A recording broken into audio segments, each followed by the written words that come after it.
मैं doctor Tabassum Parveen, HOD of economics department, SM college, Bhagalpur, Bihar.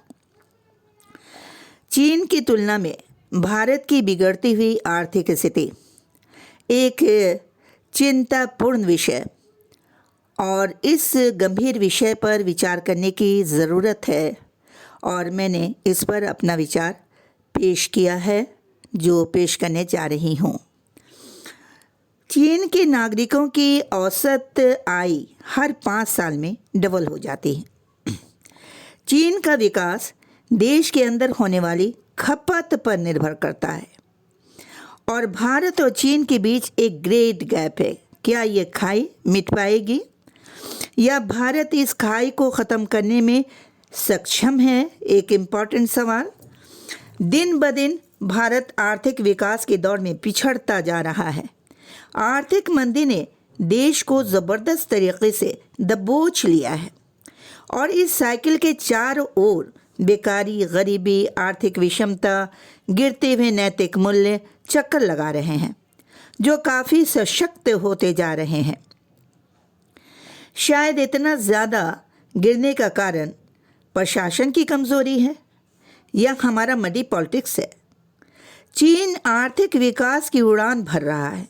हमने ये देखा कि चीनी कंपनीज के कुछ ठेके रद्द करने और मोबाइल ऐप बैन करने के फैसलों के बाद भारतीय मीडिया बहुत ही खुशी ये दिखा रही है कि चीन को दंड मिल गया है, लेकिन ऐसा कुछ भी नहीं है। चीन के अखबार ग्लोबल टाइम्स ने लिखा है कि ऐप बंद करने से चीनी कंपनी के कारोबार को चोट लगेगी, नुकसान होगा, इसमें कोई शक नहीं है। लेकिन चीन की विशालकाय अर्थव्यवस्था को नुकसान पहुंचाने की हैसियत भारत को नहीं है। यह सच्चाई है कि भारत और चीन की आर्थिक हैसियत दो छोर पर है। चीन अगर चोटी पर है तो भारत ज़मीन पर है। 1980 में भारत और चीन दोनों की जीडीपी बराबर थी। भारत प्रति व्यक्ति जीडीपी में चीन से थोड़ा ही आगे था, लेकिन डेंग शियाओपिंग के नेतृत्व में किए गए आर्थिक सुधारों की वजह से चीन ने 1980 से 2010 के बीच 10% एनुअल रेट से ग्रोथ किया, जो ग्रोथ आपका एक ग्रेट अचीवमेंट कहा जा सकता है। चीन की इस चकरा देने वाली तरक्की को देखकर यह कहा कि राघव बहल ने यह कहा कि इसके वेलोसिटी की उपमा ऐसे दे दी। विकास की इस तीव्र गति का यह नतीजा हुआ कि गरीबी रेखा से 1 अरब लोग बाहर निकल आए और ये सुपर पावर कंट्री बन गया। दूसरी ओर भारत वर्तमान समय में जनता गरीबी में गोता लगा रही है, डूब रही है, रोजगार जा रहे हैं। हालात ऐसी कि बयान न किया जाए, यानी ऐसी हालत जिसे बयान हम नहीं कर सकते लफ्ज़ों में। लेकिन यहाँ पर मैं 2 लफ्ज़ ये कहना चाहूँगी कि बेचारगी के गम हैं और बेबसी के फूल। बेचारगी के गम हैं और बेबसी के फूल,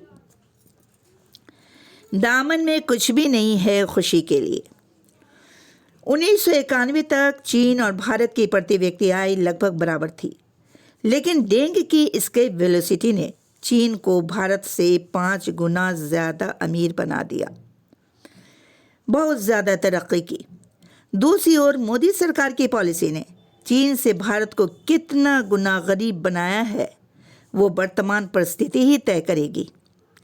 आज भारत की जीडीपी 2.9 ट्रिलियन डॉलर की है और मोदी सरकार का नारा है कि हम 5 ट्रिलियन डॉलर की इकनॉमी बनाना चाहते हैं। यह सपना बनकर ही रहेगा, ऐसी उम्मीद की जा रही है। चीन की जीडीपी 15 ट्रिलियन डॉलर की हो गई है, यानी 15 ट्रिलियन एक बहुत बड़ी राशि। चीन बड़ी संख्या में फैक्ट्री लगाता है और एक ग्रेट एक्सपोर्टर और एक ग्रेट इंपोर्टर है। चीन का निर्यात 2.1 ट्रिलियन डॉलर का है, जो भारत की कुल जीडीपी से थोड़ा कम है। भारत सिर्फ 325 बिलियन डॉलर का निर्यात करता है। कोरोना के कारण चीन के फॉरेन एक्सचेंज फंड में कमी आई है, फिर भी चीन $3.1 ट्रिलियन का रिजर्व रखता है। भारत का विदेशी मुद्रा भंडार $415 बिलियन का है।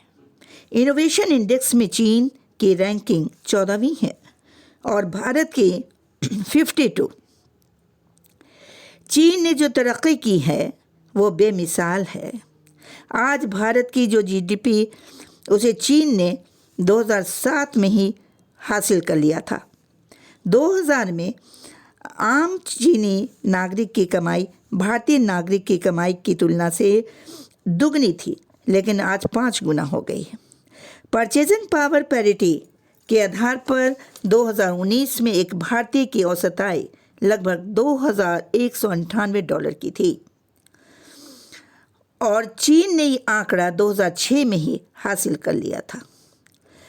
चीनी अर्थव्यवस्था एक लंबे समय से 10% की दर से तरक्की करने के बाद अब उसकी गति थोड़ा धीमी पड़ गई है, जिसका कारण ग्लोबल डिप्रेशन और कोरोना वायरस का संक्रमण है। लेकिन चीन का एक्सपोर्ट कम हुआ है। चीन को इसका अंदाज़ा था कि इसलिए चीन ने घरेलू खपत पर आधारित अर्थव्यवस्था बनाने की दिशा में तेज़ी के साथ काम किया। ये बहुत ही बुद्धिमानी चीनी सरकार की है। 2019 में क्वार्ट्ज कॉम पर छपे एक लेख के मुताबिक चीन की जीडीपी में आज घरेलू खपत का हिस्सा आज 60% तक पहुंच गया है। चीन ने फिजिकल और सोशल इंफ्रास्ट्रक्चर पर लंबे समय से खर्च किया है, यानी अपनी इकोनॉमी के बेस को मजबूत किया है और अपनी जीडीपी का 50% तक खर्च करता रहा। अब इसका ध्यान पूरी तरह से चला गया है एजुकेशन पर और हेल्थ पर। चीन और भारत का सोशल इंडिकेटर जो फासला बताने के लिए यह उदाहरण काफ़ी होगा कि भारत में 2016 में यानी 81.4% बच्चे हॉस्पिटल में पैदा हुए और 1990 में चीन में 94% बच्चे हॉस्पिटल में पैदा हुए। तो 1980 के बाद के 4 दशकों में चीन ने विकास की इतनी ऊंची लंबी रेखा खींच दी है, आसमान की बुलंदियों को छुआ है कि दुनिया की सबसे बड़ी इकनॉमी बन गई है। क्या भारत चीन की इकनॉमी की बराबरी कर पाएगा? लेकिन चिंता इस बात की है कि दुनिया की एक बड़ी अर्थव्यवस्था भारत की जीडीपी में जो सबसे ज़्यादा गिरावट आई है, महामारी ने तो सभी देश की अर्थव्यवस्था को नुकसान पहुंचाया है, लेकिन भारत की हालत क्यों इतनी ज़्यादा नाजुक और इतनी दयनीय हो गई है?